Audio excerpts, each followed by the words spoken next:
Welcome back to the Full Court Press podcast. I'm your host, Brian Joyner, joined as always by Ben. How's it going, Ben?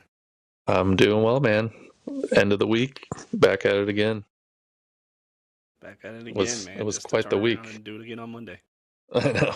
You survived the Yeah. I guess you didn't get too much storm down there, did you? Or snow? No, we didn't get any ice or anything like that. It did get cold, but that was about it. Okay. Well, that's good. Yeah, we survived pretty well. Didn't really get snow either. It was like a inch or two of ice, but nothing crazy. So the roads were a little wild, but other than that, good as new now. Yeah, my sister's a teacher down in a little south of Dallas, but she's had like the whole week off. Really. Yeah, some I areas don't were think pretty well, I bad. don't think she worked at all this week. Man, Yeah, sounds nice. but yeah. She had some trouble with the ice though. She has dogs, so she has to take them for a walk and Uh, stuff, and so it's yeah. she doesn't get to avoid it, but Yeah, yeah, that's true. No fun. Our dog is going crazy, stir crazy too, being inside, but he's doing a little bit better now. well, that's good. That's good. I'm glad he survived. Yeah. Well, speaking of not having to work lately, that'll tie in nicely with our first topic for a player that hasn't been to work in at least a week now, if not longer, right? Yeah. He's been out for I think about a week, and this is we're referring to Giannis, who just recently put in I guess a kind of a trade request, kind of like I'm okay if you trade me. I don't know. I guess it's a little confusing to me, but um, they're fielding offers for him now. I guess is the end of the is the gist of it all. And I guess we were going to go through. We have a segment here called Mount Rushmore. We kind of have four teams we think that Giannis could potentially go to. But I guess talking about this before, we have three for sure, and then one wild card that kind of we both had different answers for. So we can start with the ones we agree on. The three we agree on are the Warriors, the Heat, and the Knicks. Do Yes. you do you want to go with the Warriors? Do you think like let's start with the Warriors. Do you think it's a good fit? Do you think it's possible? What's the package look like? Yeah, no, I think you got them in the right order too, as far as how I would probably rank them on who's number one most likely and so far down the list. But yeah, I think the Warriors to me are number one only because I feel like they have the most picks to offer, which I think is probably the most lucrative offer that Milwaukee should want, in my opinion. But we'll see if that's the route that they end up going as far as going younger for the future with draft picks, or if they want to somehow get some players back to, work with the salaries differently. I don't know what their front office wants, but if it were me, I would say those picks are definitely the most, the best option for them, considering other big trades that we've seen, like Paul George and Rudy Gobert and was it Kawhi? No, not Kawhi. Whoever. Oh, Mikal Mm, Bridges. Getting yeah, Mikal four, Bridges. Yeah. 4 or 5 first round picks is. I'm sure Milwaukee's dreaming of that now. I don't know if they'll get that, but I think the Warriors No, I don't think so. certainly have the most to offer in that front. Would you agree? I guess it just depends on we kind of talked about this. I guess it depends on what the Milwaukee Bucks want to do moving forward. If they're looking for young talent and pieces that they can look to the future, then yes, I think the Warriors probably have the best package because getting the future first from the Warriors could end up being huge. I mean, especially even if they get Giannis, you give him Giannis or whatever, like you have Steph who's going to retire in the next 3 or 4 years. You have Giannis who's probably at the end of his career. Who knows what happens with him? Draymond will be retired by then probably. So that team could be really bad going into like 2030, 2031, that kind of range. Mm-hmm. So I think that if they're looking for the future, yes, that's the way to go. If they want to win still right now, I think it's the Heat. I think the Heat, if the Heat can give them, you know, Tyler Hero or Khalil Ware or Yakachonis, or Hmm. they have more win to try to stay relevant now kind of pieces plus picks. I mean, they can get picks now from them, but those picks probably aren't going to be as good as like the Warriors would give. And the Knicks, he said he wants to go to the Knicks. Kind of why we have him on this team. That them on the list is because he said he wants to go there. He likes big markets. I think he wants to stay in the East because who Hmm. wants to have to go through OKC and San Antonio and all these teams? Like nobody. Yeah. Luca and the Warriors. I mean the Lakers. Like you don't want that. So the Knicks just don't have picks, and so unless you're going to give Karl Anthony Towns and better players for Giannis, which I would personally, but like I don't know what the Knicks are looking at for. Then I think I think it's between the Heat if you want to win now, the Warriors if you want to win in the future. I think.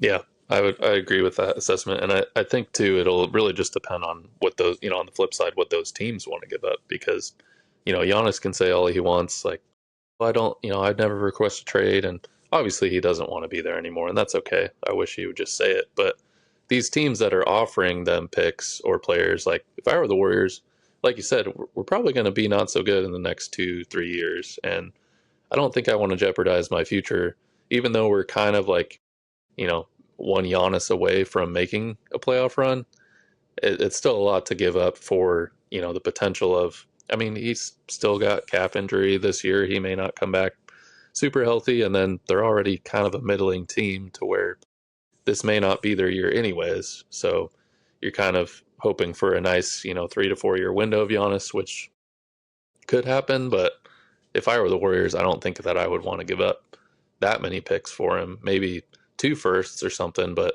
not to where you're kind of jeopardizing your whole potential future. So I think the Heat would be a more attractive package if it were me in the front office saying, like, hey, we'll give you one of our developed players already, 1 or 2 picks, and, maybe a role guy here that is on an expiring deal or something that kind of fits your roster a little bit better. And I think that probably is a smarter play from a front office standpoint, but we'll see. I mean, I feel like the Warriors are a team that's not shy in going out and getting that deal done. So they certainly could kind of wield those picks and, you know,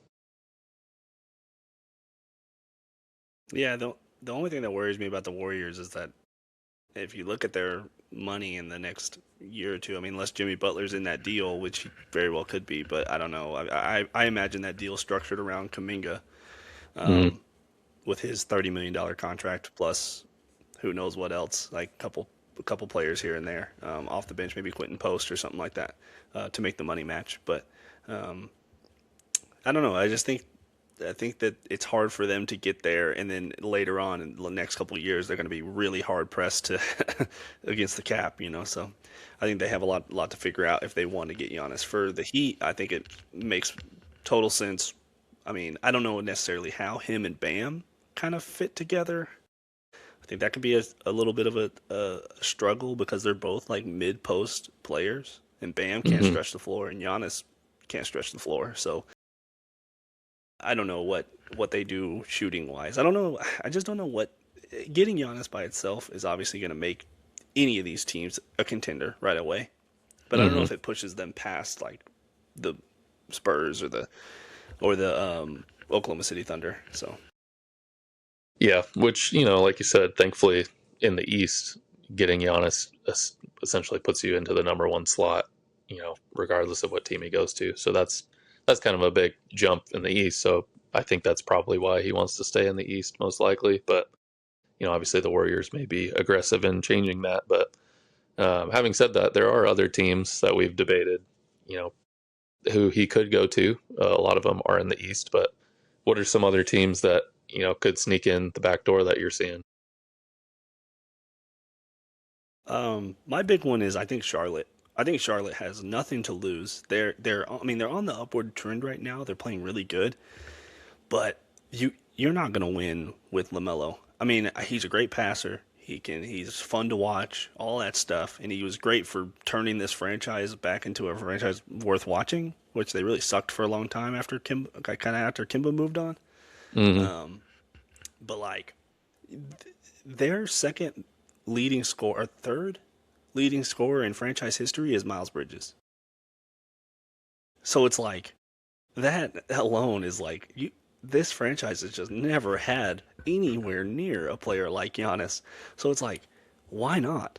Why not? Why not trade LaMelo and picks and whatever, and then you get to pair Giannis with a young core of like Sion James and Colin Sexton's not young, but like still serviceable, and Colin Knipple and these guys. And Miles Bridges will probably stay on the team. I don't know how that would work. Just depends on the deal. But Brandon Miller, I think Brandon Miller probably is in the deal with Yeah, LaMelo. I don't know money wise if that matches up, but I think they got to have one of those guys in there. yeah, So I think they have a chance to have still a young core, and then you have just the best player in your franchise history, and besides maybe Alonzo Mourning, but I think Giannis obviously clears him. So yeah, yeah. No, it's an interesting name. I don't know if Charlotte's ready to kind of blow it up and do that yet. I don't think it's a bad idea for them, but it seems like they're relatively committed to LaMelo and a lot of these guys that they just drafted in the last couple of years. And I guess really Bridges is kind of the only one that's been there for a long period of time that's contributed at any sort of noticeable level outside of guys that we've already mentioned. So I don't see it necessarily. I think it'd be obviously a great move for them. That certainly put them up into contention in the East, at least the top four. But uh, I feel like Atlanta is also another sneaky one that I don't know how they'd really be able to get it done considering their financial situation. So I'm not as, it's not as likely in my opinion, but I know that they were kind of sniffing around Anthony Davis for a bit. Porzingis has kind of been in and out with injury, and he's not really a big part of their future necessarily. Obviously, Jalen Johnson and Dyson Daniels and even Okongwu was not really locked in. So I feel like outside of Daniels and Nikhil Alexander Walker and Jalen, anybody's kind of expendable to them. So I feel like they're kind of a wild card in my mind that if he really wants to stay in the East and go to a young contending team, not that Atlanta's up there right now, but you add Giannis to the mix, and that definitely, they've got other people around them that can certainly produce. yeah, I mean, I think Giannis being he's still like the probably second, third best player in the NBA right now. So like every team should be chomping at the bit to get him, and every team that has the ability to, they will try to get him. I think Atlanta does have those expiring deals. They have $30 million in expiring deals with KP, and they have about I think a $10 to $15 million deal with Kennard, which was the basis of the deal with Dallas for AD. Hmm. And then maybe you throw in. I mean, they would throw in Ricochet. I think obviously for Giannis. I mean, yeah, I think you would have to. So money wise, you get off of about $40 million Hmm. in money this year. So then next year you're going clean slate. You have your picks. You have everything. And the thing about Atlanta is they have New Orleans first round pick Yeah, this year. exactly. You giving them Giannis, I mean, you can probably sneak that and get a player like Giannis. You're gonna ask for that pick, and I would do it if I was Atlanta for sure, 100% to match Jalen Johnson Yeah, with Giannis. I mean, that would be great. yeah. I think that would be a little bit more seamless fit than maybe Miami is. The Warriors, they have enough shooting around them to where that'd be a great fit too, I think. But I think Atlanta matches Mm. up nicely and still is a semi contender at the moment. They may not be there forever, but if you add a player like Giannis, he can certainly get them over the top. So beyond that, I don't see any super, kind of on the fringe contender that is on the table right now. That obviously the Spurs have come up, but they've kind of backed out to some degree. They've got such a good young core. I don't think they really want to move any of their pieces right now. But um, I've heard Portland thrown out there. I don't really see that just because that would kind of be another small market team that he's doesn't seem like he's interested in going to a team like that as much as they could probably get him a little bit easier than other teams. But I don't think that one's I real at think all. people just I think people are just throwing that around because he won a championship with Drew Holiday. So and Drew Holiday's on Portland, so it's like maybe he has a connection there or something. And I guess next year you have Dame coming back. So, but clearly it didn't work for Milwaukee last year. So if Portland's if Portland's smart at all, they're going, why did we do this? It didn't work for 2 years with Dame and Giannis then. So like, well, whatever. So I don't see Portland. I don't see him going to a West team that isn't absolutely knocking on the door, gonna try to contend for a championship, which Portland's not there right now. So Yeah, no, I agree. I think the only other West team that I've heard of that is even a semblance of a possibility is Minnesota, but they'd have to be willing to move some players mm, too. So I don't necessarily see that happening, but somebody else that's kind of in the mix. I mean, obviously, like you said, so many teams are just like, oh, Giannis, yeah, that'd be great. Let's see what we could package for him. And a lot of these just aren't realistic. But I think that's kind of why we went with a fourth wild card because there's just so many, outside of those top three that are a little bit more realistic that, it could happen. I mean, shoot, the Mavericks for AD, let's just get a quick swap in. yeah, money matches perfectly. Apparently, that's what somebody was saying, but Yeah. they don't want AD. No, I mean, They don't who want does? AD. The Mavericks have so many. Yeah, they got so much going on with them that they're in a trouble. They're asking for first round picks for Najee Marshall. Yeah. Like, I don't think they're gonna be getting that. So They said, look, the Lakers dreamed last year. We can dream this year, right? yeah, I gotta have coffee. Gotta Yeah. start going to have secret meetings with GMs. Yeah. Seriously. Now, I'll Yeah, be yeah, curious to it's see a rough how one, but it all shakes out with Giannis. I mean, we're less than a week away now. yeah, Thursday next week. The problem is the bigger issue with this Giannis thing is now every single team that's willing to are buyers are now solely focused on Giannis. They're gonna give everything they can to get Giannis, and it's gonna stall all trades. It's gonna until that piece falls, which who knows if it will. I don't know. I know they're fielding the offers and they're being aggressive or whatever, but like there's gonna be no trades at all. I mean, maybe little small ones, but like that's it until he falls. Once he goes down, then I think you're gonna have like boom, boom, boom, boom, boom, bunch of trades at the very end of the deadline where it's like Yeah. I think last year they had like 15. They have 15 trades in like the last hour or something like that. So Yeah. we'll see. I'd imagine, and I don't know the behind the scenes, but I'd imagine it's just, everybody's making their calls now. They're getting everything lined up. The paperwork's drawn up, whatever they have to do. And then it's that last day, the couple hours that they're like, okay, Giannis is gone. All right, let's get this other one done that we've had in the works for the last, they've got their contingency plans in Right. place already. So it makes sense why there's this flurry, but I think you're right in that obviously if they were to announce today that Giannis is on the move, we'd probably hear a bunch more trades, in the next couple days before the actual deadline. So it seems like it's a bit of a gatekeeper Well, situation. yeah, and a lot of podcasts that I'm listening to and stuff, and sources that I'm reading, they think that for Dallas in particular, that these teams have these packages for Giannis, and then they'll so they've already like convinced himself that Giannis could be the game changer for us. And obviously he is, but like so they have these packages set aside that when it doesn't work out for them, Dallas could turn and be like, "Hey, I know Giannis didn't work out for you, but like AD could slide into like I mean AD's still top 10 player in the NBA. He's not too far off, but maybe Dallas can sneak something in at the end with for AD. That would be pretty nice. I mean, there's a lot of dumb franchises out there. Obviously, probably not in the interest Yeah, of Davis, but you've got Washington and New Orleans and Charlotte and Chicago, just a bunch of dummies that you never know. let's hope they're dumb enough. Yeah. But Well, yeah, let it'll me be ask you interesting. I'm this: excited for it. I love trade. Yeah, what's going on?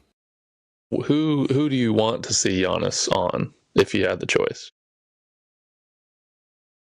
Oh, if I had the choice, I don't want him in the West, so you can kick him off the Warriors.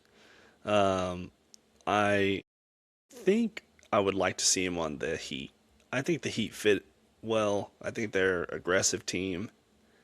Um, Now I don't personally the history with the Heat. I don't like him that much, but like fit wise, I think he's gonna go. I think he deserves to be in a big market. That's kind of my thing.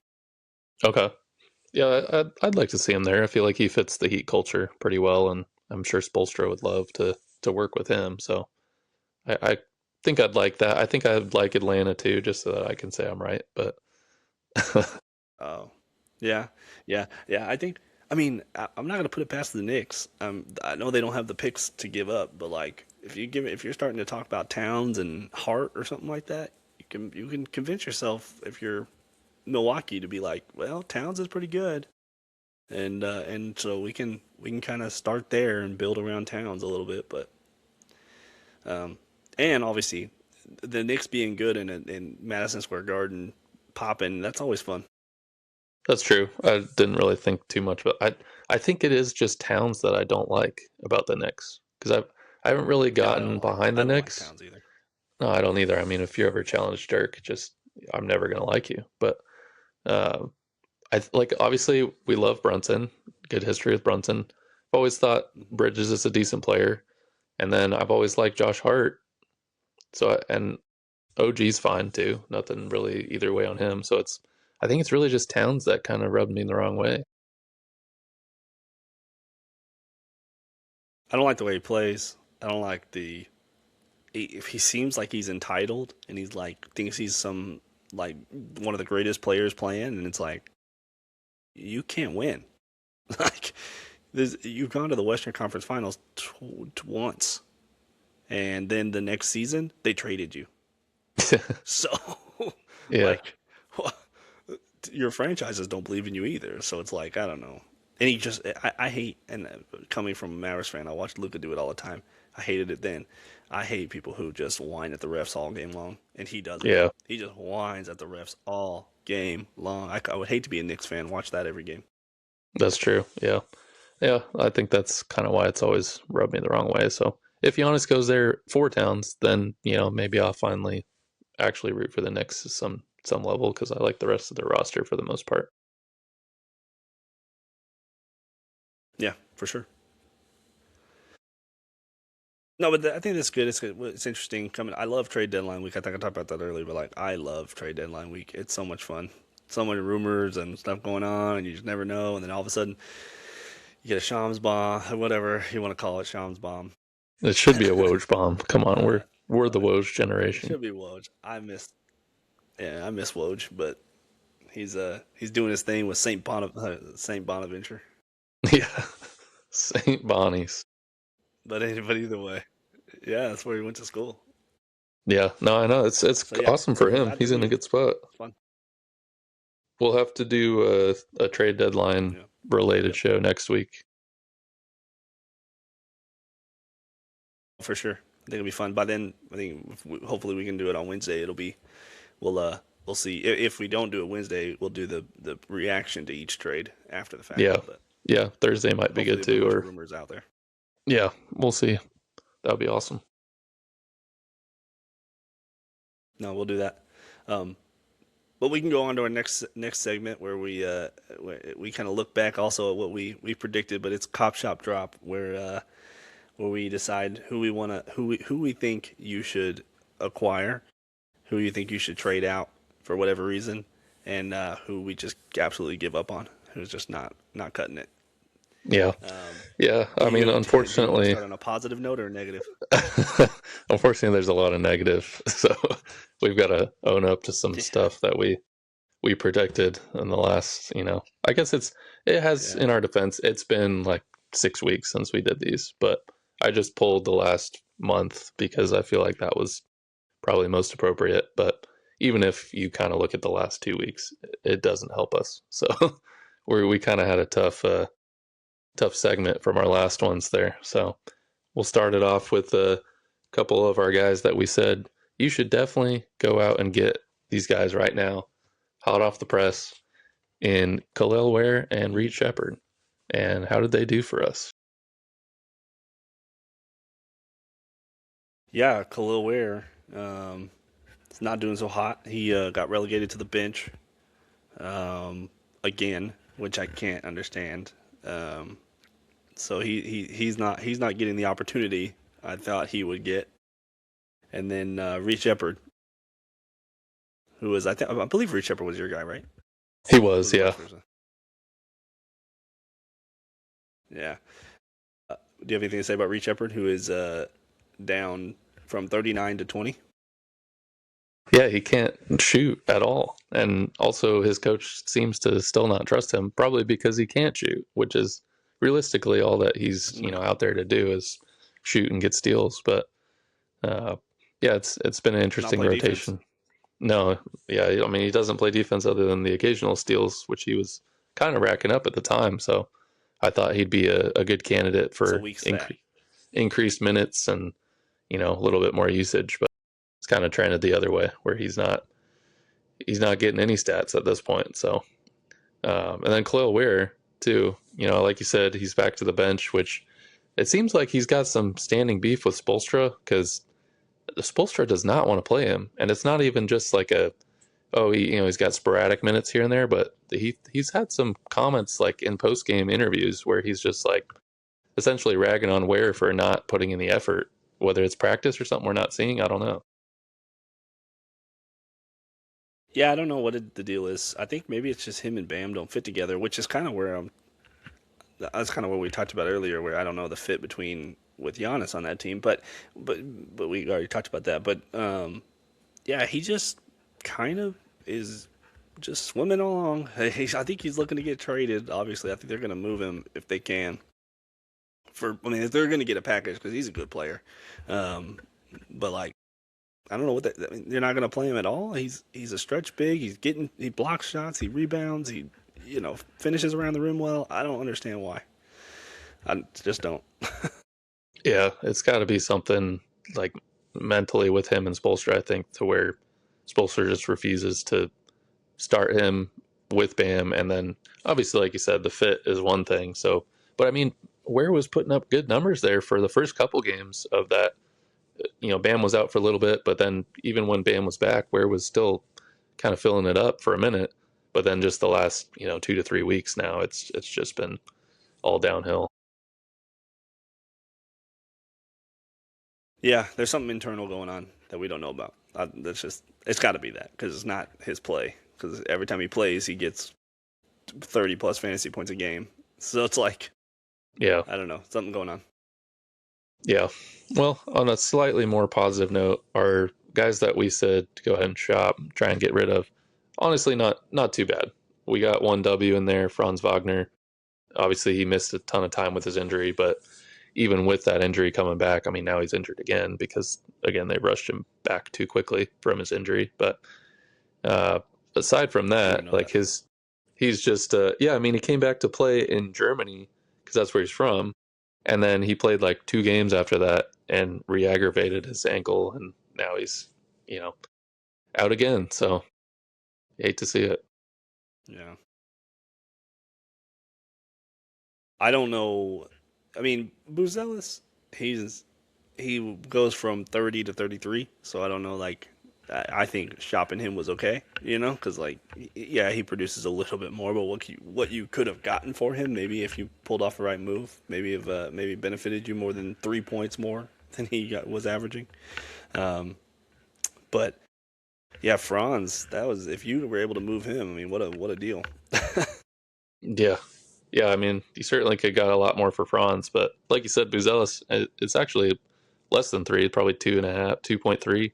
So it's not quite as bad as it Right. looks. But also, I mean, Josh Giddey was out that whole period of time, so he had increased usage without us really seeing that coming. So that kind of worked against us. So really, his usage went up and his production hardly went up. So definitely not a win for us. But at the same time, I do agree that you probably could have banked on somebody trying to buy low on Buzelis and gotten a lot more for him. So I don't think that was a total, bad pick. I still would like to move on from Buzelis now, even with obviously Giddey's back, but now Trey Jones is out. So kind of give and take there, but I think I would take that as a decent choice still.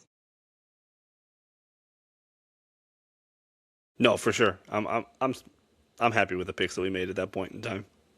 Um, the next category I think is what the drop, which Trey Jones. I think did you pick Trey Jones? I did pick Trey Jones, So did yeah. I. No, that was me, and That unfortunately, I that traded would have him been a to tough one. you.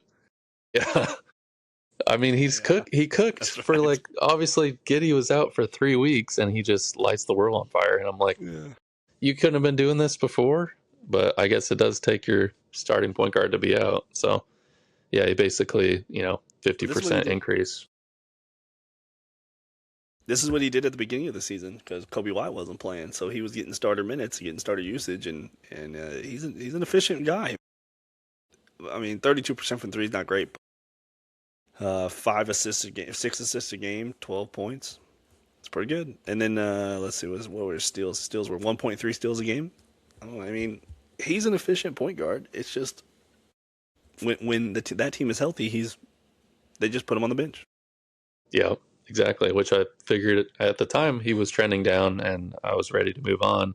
So getting rid of him to give him to you, I was like, obviously part of a bigger deal, but I Yeah, figured he'd at least maintain, if not do yeah, worse. And big deal. unfortunately, his production took a big turn for the positive. So definitely a big L on that one.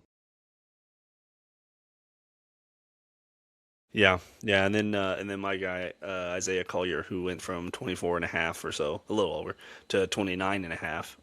I just expected them not to want to suck as bad as they do. Um, I mean, if you want to be honest with it, like they've just decided they're in full tank mode, and their two best players are Markkinen and Keontae George, and they just decide that they're going to play them like one half, and then they're like, well, after that, you're okay. Like we'll put you out there, but we're not gonna run plays for you. We're not gonna do anything for you. You're not gonna score. So like that's what I thought. I thought, well, for sure, of those three guards that they have, where it's like I mean, Keontae George and Will Clayton Jr. Walt Clayton Jr. What's his first name? Yeah, you always want to call him Anyway, it Will doesn't matter. Clayton. I thought that they would. Yeah, I do. Yeah, um, I thought Isaiah Collier would be the third guy on that list. So, but Yeah, he's not. I He's was first. with you on that. So go Jazz. Yeah, we got to deal with that. What was it, White Lightning guy? He's gonna give it to us again with his Jazz. I don't know why he's a Jazz Yeah. fan, poor guy, but it's tough. He, well, poor guy. Yeah, poor guy. You got an all star on your team, and you got an all star and a budding all star, and you still suck that bad. And you had a top four pick that's you yeah you're proud of, um, but you still So suck. So here's a thought I was tough. having this week, and let me know what you think about this. Put yourself in the shoes of Laurie Markkinen. What?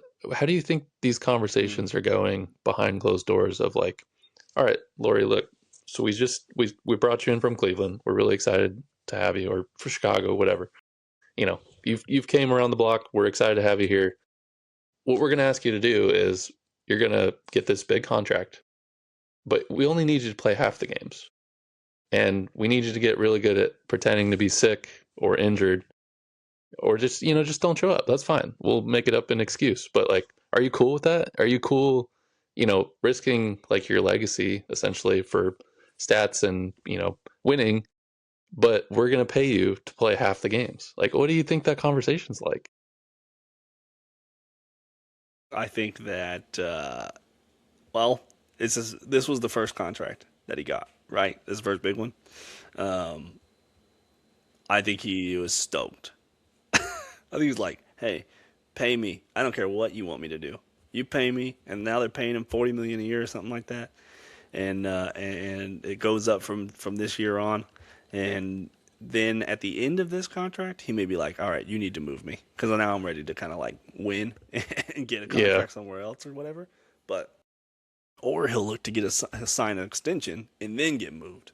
But I think if it now he's a professional athlete, I'm not. So maybe he's got a little more like, oh man, I want to play for winners and blah blah blah. But like, yeah, winning my butt. I'll take that money all day long. Well, see, that's what I'm wondering. Of like, is that speak more to his character or like what he's excited or not excited to do? Because he could just be super pumped, like you said. Yeah, I'll take the money. Sure, I'll play whatever you want me to do. Just let me know. Or is he kind of got that Kobe mentality of like, no, I just want to win, man. I want to play. Put me in. I think that now I don't know the guy. Obviously, I don't know anything. I don't really watch a lot of Jazz games unless they're playing us. But I think that he must just be fine with it. And then he's like, and I think he is a player that when he goes on to a really good team, he'll be a great role player, Hmm. great third option. But like a Cam Johnson situation where he goes to the Nuggets and he's just not. I mean, he's good, he's great fit, great defender, blah blah blah. But like, he's not putting up numbers like he did in Brooklyn. So I think he'll be the exact same. I think he'll go somewhere. He'll be a great fit. You won't hear anything from him, but it's probably a good thing that you're not hearing anything from him because like he's playing that role well. Yeah, I hope so. I hope he gets that opportunity because I feel like he has the potential to be that solid third option. That I mean, he's shown he's even a decent number one for a bad team, but slide him in with some good players, and I feel like he'd be a really good, add to any team. So I hope that he gets that opportunity soon. Yeah, somebody did put out a trade rumor or whatever, maybe on Twitter or something. Somebody just cooked it up that Laurie Markin into the Mavs for AD and some stuff, um, which I was kind of interested in. I'm like, hey, that'd be pretty good. Put him alongside Cooper and stuff, and I'm kind of in on that. Yeah, I wouldn't mind that. At least exploring it, because I mean, we know at this point we're probably not keeping Anthony Davis. So if we can get a player like him for it, wouldn't be the worst thing. Yeah, yeah. Um, but anyway, we can go on to our cop shop drop for this time around. Maybe we'll Yeah. be a little better than last time. Well, I sure hope so. I don't know if it can get too much worse. We can start with cop. We can start with cop. Who do you have on your list? So I've got a guy I mentioned earlier, Mikal Bridges.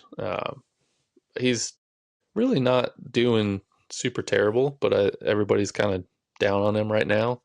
I think part of that's just usage and then shooting as kind of the big things. I mean, across the board, he's still shooting the same amount. It's just his percentages are down other than free throws. His threes are down to 36 instead of 40 for the year. His rebounds, assists, steals, blocks, all just a couple ticks down. He's playing a couple less minutes a game. So I think it's really just his shooting that's kind of bringing him down, which the Knicks have just kind of had that bad run of 2 weeks that they're starting to pull out of a little bit to where I think he's going to stabilize, probably closer to where he was before. Maybe not. He was pretty efficient early on in the year, so he may not rise all the way back up to that 38 points a game, but from 33 at least probably 35, 36. And so I wouldn't be moving mountains to go get him, but for somebody that's probably tired of some of the percentages he's had, and because if he's not shooting well from three, he's not doing a ton else for you other than defense, and his steals are down too. So people could certainly be down on him right Yeah. now to where you could slide in there and grab him.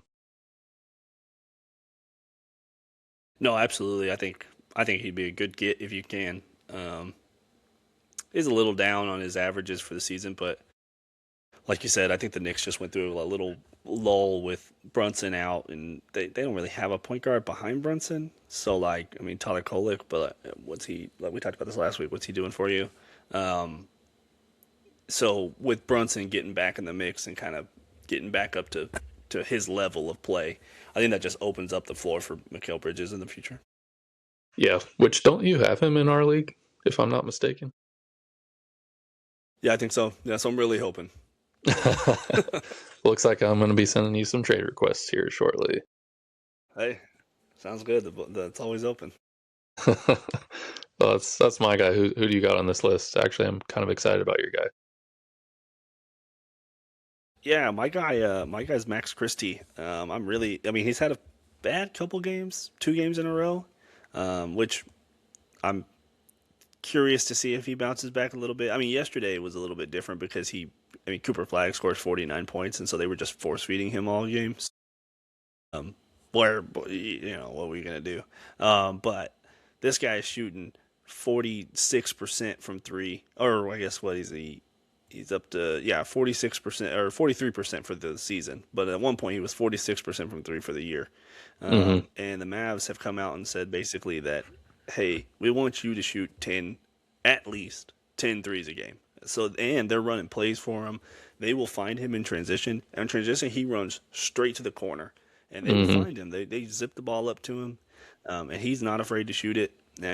Like I said, he's had a slump the past couple of games, 22%. He had a 50% game, but, he had a 12% three-point shooter, performance. But for the most part, he's sticking in there. And he's hitting these things. So I think he can only go up. And he's sneaky athletic. His rebounds are like 4 rebounds a game, Mm-hmm. half a steal, and that kind of defense stats. But like, I think if he starts hitting these threes like he can, and he starts putting up 10 to 12 threes a game, I think he's a great grab. Yeah, And he's I only agree. available on 20% of league, or he's only rostered in 20% of leagues. So a lot of times you can just pick him up for nothing. Yeah, that's true. Well, you don't even have to trade for him at all, which is always nice. But I do think his opportunity, like you said, is already growing quite a bit. Obviously, they've got a couple guys that are banged up that may come back at some point, but I feel like he's one of their best weapons that they have shooting wise. That they're going to need him to continue doing what he's doing, and probably as the year goes on and we keep losing, they're going to keep rolling him out there. So it wouldn't be the worst thing to just grab him off the wire, see where it goes. Yeah, especially, if, let's say down the road they keep AD. If AD comes back, and then if Kyrie decides he wants to come back, it only opens him up more. Even if they're not playing at 100% or whatever, it only opens them up more.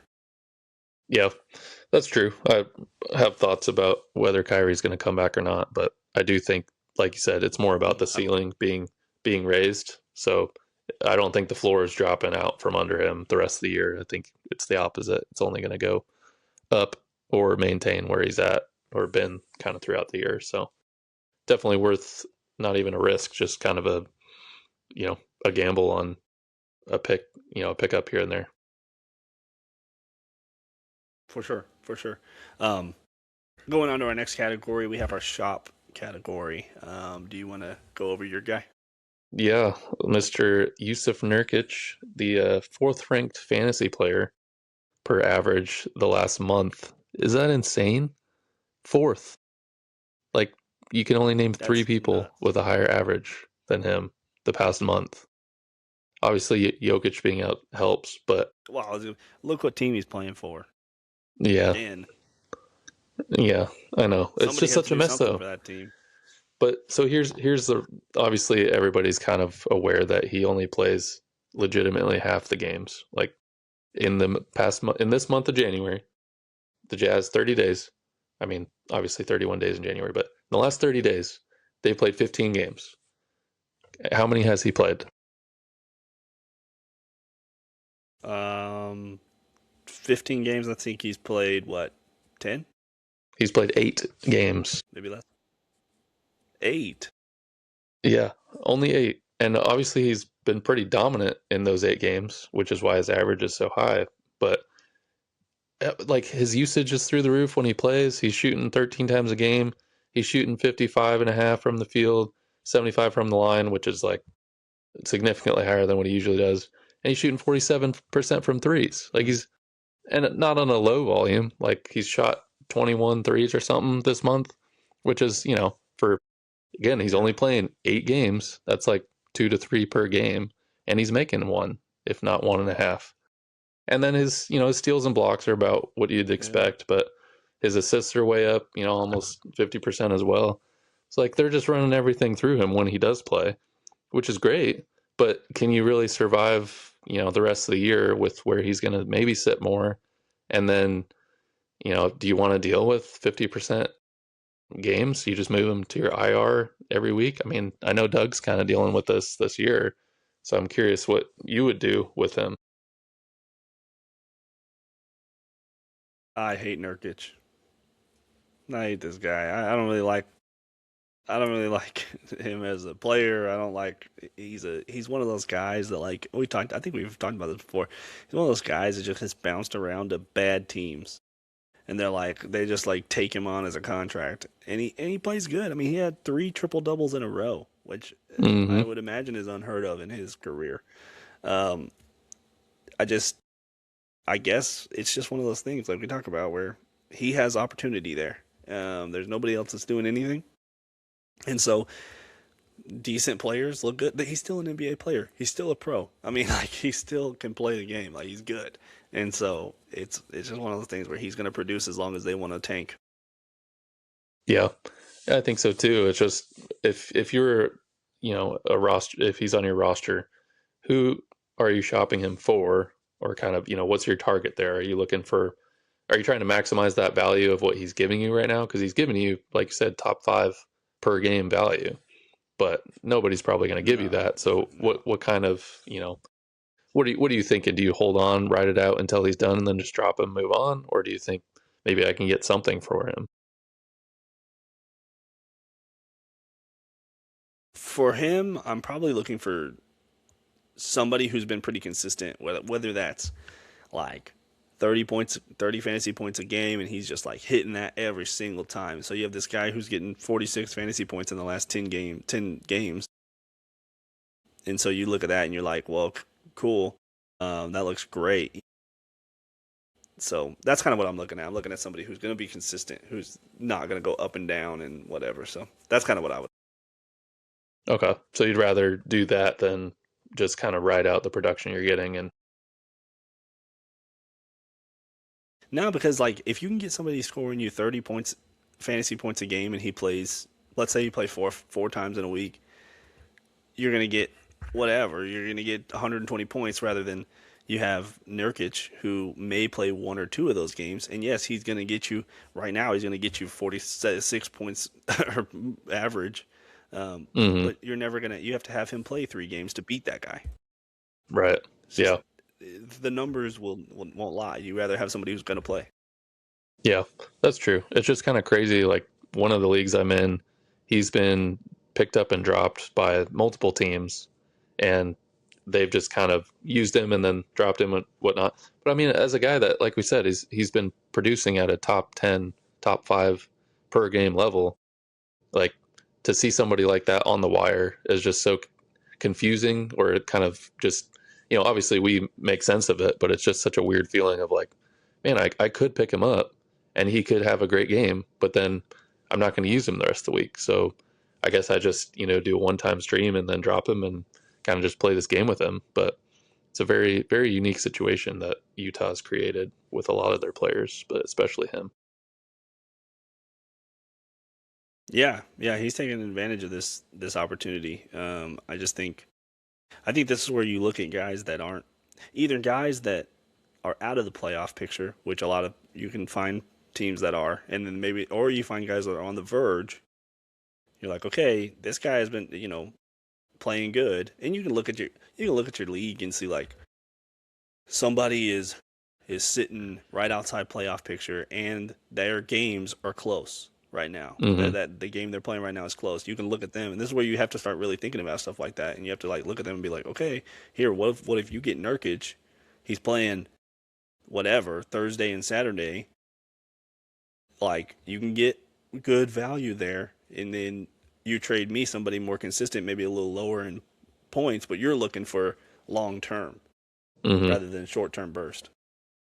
Yeah, I think that's kind of what you have to do, especially as we're getting closer with the trade deadline happening. So we'll have a little bit more clarity. Now might be a good time in this week window of just, hey, let's try and ship him out now before there's more variables, or things figured out that might limit his value further. So that's kind of what I would be looking to do. But what about your guy that you're looking to shop? Yeah, I kind of have a surprising guy on my list, Aaron Gordon. I think, yeah, he got hurt, and that's kind of why you want to shop him. He's hurt for I think he's going to be out at least a month with this calf. I think it's a calf injury. Yeah, it's like his fourth soft tissue injury in the year. Yeah. So, but what you could look at is the fact that like you have this guy who this year he's having his best year. I mean, he started off red hot, and when he does play, he puts up a lot of numbers. So like you can then look at your team and be like, well, okay, he's going to be out for a while. I need somebody who, if I'm kind of like riding the middle here, I need somebody to boost me up a little bit because I can't just have somebody sitting on my bench doing nothing. And the waiver wire is probably not going to make up for his stuff. So if you can find somebody who's averaging a little less but's going to play for the next month, I mean, it's worth it. Yeah. Yeah, I agree with you too. I think obviously you put him on the list before we knew he was out for 4 to 6 weeks, but even after that came out, it's like, well, Yeah. I'm still, like you said, it just changes your mentality a little bit on what you're going to get in return. But I would certainly be trying to, prey on somebody that's willing to take him on, knowing like, okay, yeah, I'm set for the playoffs. Maybe I could take a little risk on him, or not even asking for a lot, just a consistent player that's going to play 25 to 30 minutes and produce somewhat similarly in numbers. That people seem to really like Aaron Gordon, and I think you could potentially pull it off for the right piece or with the right team, depending on their playoff situation. I think you could also look at rosters like in our league in particular. Trae Young and Anthony Davis are both on the waiver wire right now in our league. And so you trade Gordon, and then you can look this maybe you do a 2-for-1. You bring somebody back, and then you pick up Trae Young, who's probably going to be playing before Anthony or Aaron Gordon gets back. It could be worth it. I mean, Trae Young has the potential to be awesome with the Wizards, so something to think That's about. true. That's true. I can't believe you didn't want him from me, even though he's going to be awesome for those 5 games he's going to play. At the time, he was definitely not playing for 2 months. So Yeah, that's true. You're getting closer to it. I'm considering grabbing him at some point, but it'll probably be a while down the road. I just don't trust it. But yeah, I mean, speaking of people yeah. that you just don't really want on your team, we'll move to our drops and tell me about your guy that conveniently was on our fallers list a couple weeks back. Oh yeah, yeah, yeah. Jared McCain, who, like we talked about, he just had such a great rookie year, and then he got hurt, pretty bad injury, and then he comes back, and Maxey and VJ Edgecombe were just taking over his spot. He doesn't have a spot, and so it's hard for him to figure out what he wants to do. He needs the ball in his hands. He's kind of a true point guard. Um, and so he needs the ball in his hands, but Maxey and VJ Edgecombe are just taking it from him, and there's nothing. He just doesn't have it, and you can see his confidence when they play. You just Mm-hmm. see it, and especially with Embiid getting better. I mean, he's been playing really well lately. Paul George is kind of ramping up to his level of play, um, and so he's just kind of the fifth option on the team. So it's just not. He's not worth rostering, really. Yeah, I agree. He's kind of one of those streaky players that, if you see the first shot, maybe two go in, it's like, okay, he's going to have a great day. But he misses that first shot or the second shot.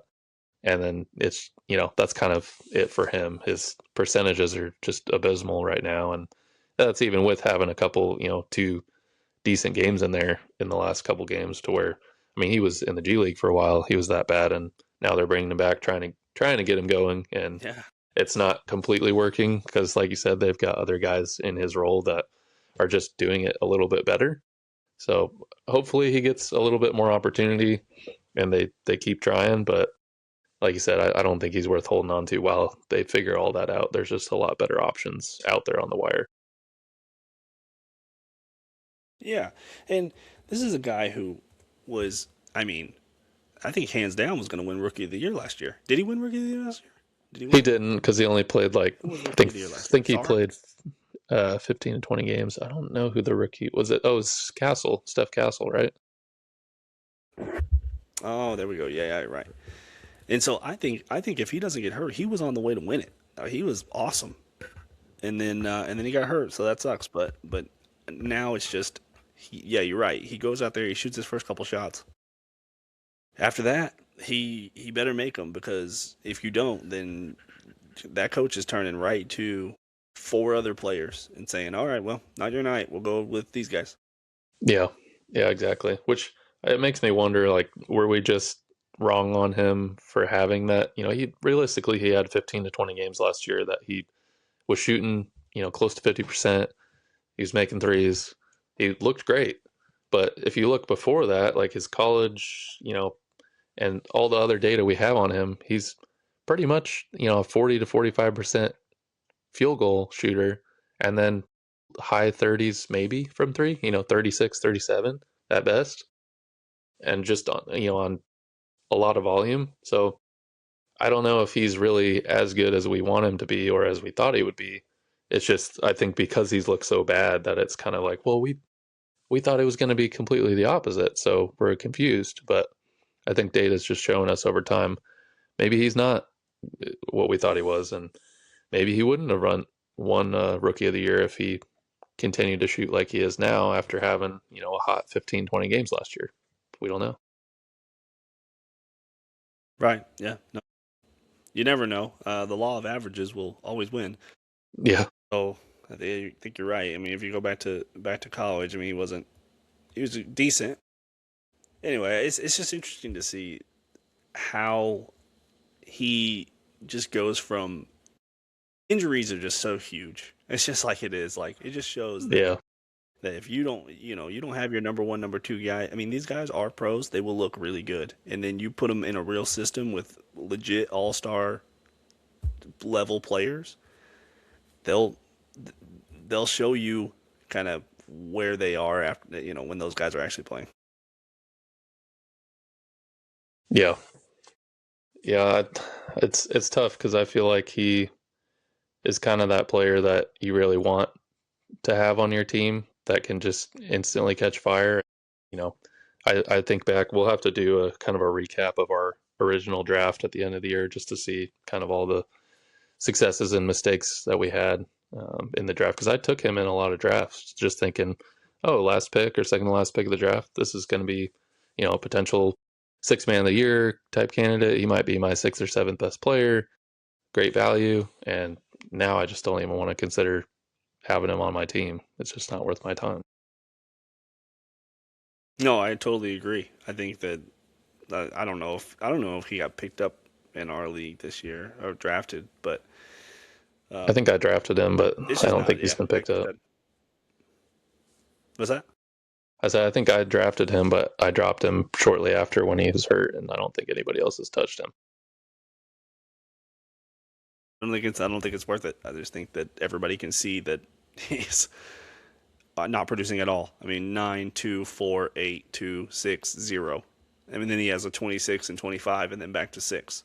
So it's like he's just numbers like that. 8. He's averaging 9 fantasy points in the last 10. Yeah, What's the point? it's just Why roster him at all?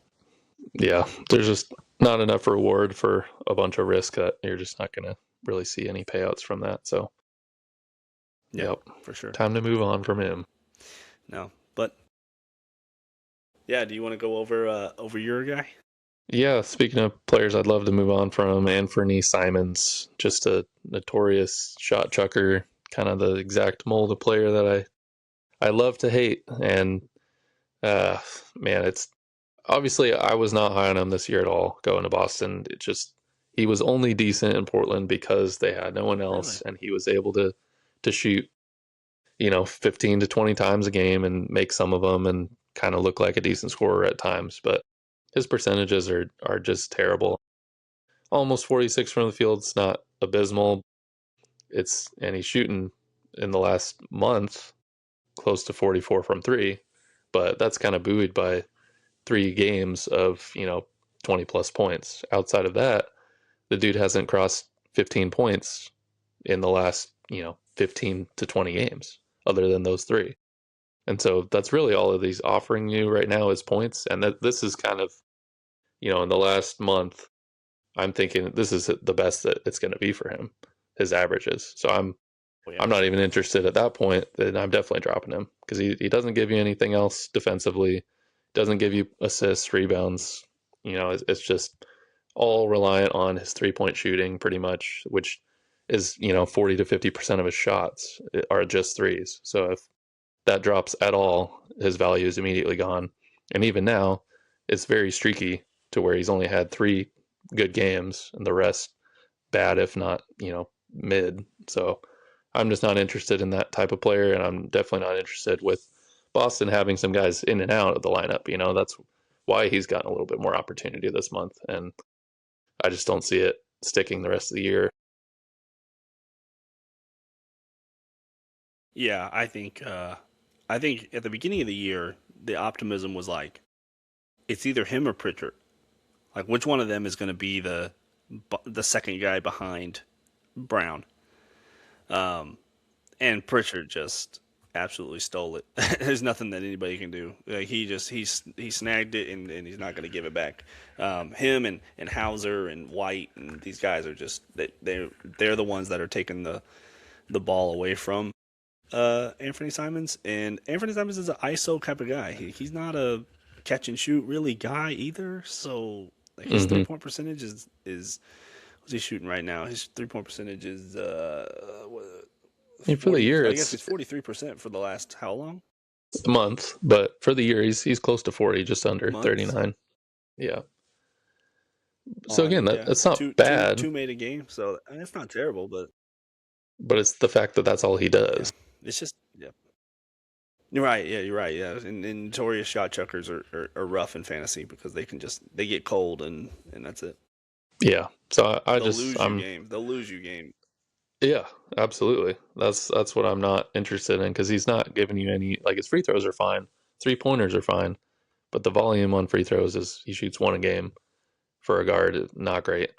And his 3 pointers, that's like you live and die with it. And for the most part this year, just because his percentage is good, he's not shooting enough volume to make it really worth your time. So, I mean, 12, 13 shots a game is for this month is better than where he was, about 11. But his minutes, that's because people have been in and out. So I feel like settling in about 24 minutes a game is kind of where realistically he is this year. And to your point too, Pritchard, I mean, Pritchard had a great year last year. I don't see why they felt the need to go out and get him when they had, obviously with Tatum being out, they wanted to grab Well, somebody, but I'm just like, you already have 2 solid guards. I mean, Jaylen Brown's kind of a if I'm not guard in the way mistaken, he plays. he is an aspiring deal, and so their thought process was we can't pay Holiday what he needs to be paid. So that was the Yeah, best scenario they could come up with to get off of Holiday money, because they're bumping up against the second apron still. So that's true, and that's a good point. I think they probably are playing him 24 minutes for that reason. Now that I think about it, but because they don't really want him, I don't think he's going to stay there. But it's just kind of tough to deal with him on your team. I don't know why he's so high rostered compared to what he's giving you. Is kind of my main point. Is that, I mean, he's almost, I think, 75-80% rostered for a guy that really should just be streamable at best. yeah, I think people stream him because I think he was one of those guys that just like sits at the end of the roster and like you just kind of forget about him, and then one every so often, he'll go off like against Miami Mm, earlier this month where he goes off and gets 54 fantasy points. So it's like, and they had 39 fantasy points a couple days ago. So it's like one of those things where you look up and you're like, oh well, he must be playing pretty good, and then like you just kind of forget about him. yeah, no, you're right. It's like oh, he had a great game, grab him, and then he has 3 terrible games, and then all right, I'm gonna drop him, and then he has another great game. And you're like, oh shoot, I gotta grab him. It's like, Frustrating yeah, and players. eventually you're like, well, I got to keep him on the roster now. Yeah, exactly. Just those teasers, I hate those guys on my team. Yeah, but nonetheless, we'll look back at these in about a month, I guess, or so, maybe a couple of weeks, and we'll see if we did any better with these picks than we did last time.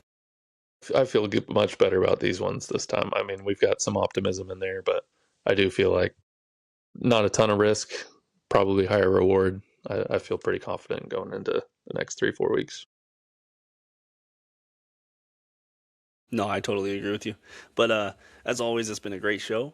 Please like, subscribe, comment, anything. Ask us any questions about us, about sports, about whatever. Who's gonna win the Super Bowl? I got the Seahawks, but my Yeah, wife probably yeah. would like want the Patriots, but Why does she we'll want the see. Patriots, man? What's up with that? And she's in on the off the field stuff, so she loves the wife, Drake May's wife. Oh, okay. Well, She that's wears all that's fine, but I the like that. clothes. Yeah. There's some TikToks out there of how like people just hate the Patriots because they're like, man, you should not get to be this good this soon after you just had 20 years of dominance. Like, it's not fair to the rest of the league. I will never root for the Patriots strictly because they don't deserve to be this good again. Which I kind of get it. It makes sense. I mean, I don't know. I don't have anything against them. I guess they're not the Eagles, so like, Yeah, I don't really care. Like, I don't know. They took a chance on Drake May. He went to a small school. It's not like they were like, oh, they drafted the number one guy. They took a chance on him. He's turned out to be great. Second year. Who would have thought that the second year leap would have been as good as it was? Um, and their roster is just kind of like solid throughout. But I think they'll lose because I think the Seahawks are playing the best football and the best. I don't know. They're playing the best in the league right now, and obviously they're in the Super Bowl. But like the Patriots did not look good in the championship game, so it's like I don't know. Be interesting. yeah. No, it'd be good. I'm rooting for the Seahawks. My fiance, she's from that area, so she's a big Seahawks fan. So I'll have to support. There you go. Why All not? right, I mean, what does it hurt? No, I don't really care. I want a last second field goal. That's what I want. that'd be awesome. Just want a good game, good commercials, good food. That's all we can ask for. Yeah, yeah. My prediction is a last second field goal that hits the upright and Ooh, misses. oh, to lose the game. That'd be awesome. Dang, that'd be Lose the rough. game. The kicker's got to go and cry on his way back to the Man, locker room. maybe a double doink. That would be wild. Oh, and double doink. That'd be cool. That'd be crazy. But anyway, no, it was great as always. It's good. Please, like we said, ask us questions about anything. We're always looking to engage with everybody and see what y'all like and don't like, and we're happy to chat. But anyway, y'all have a good one. Peace.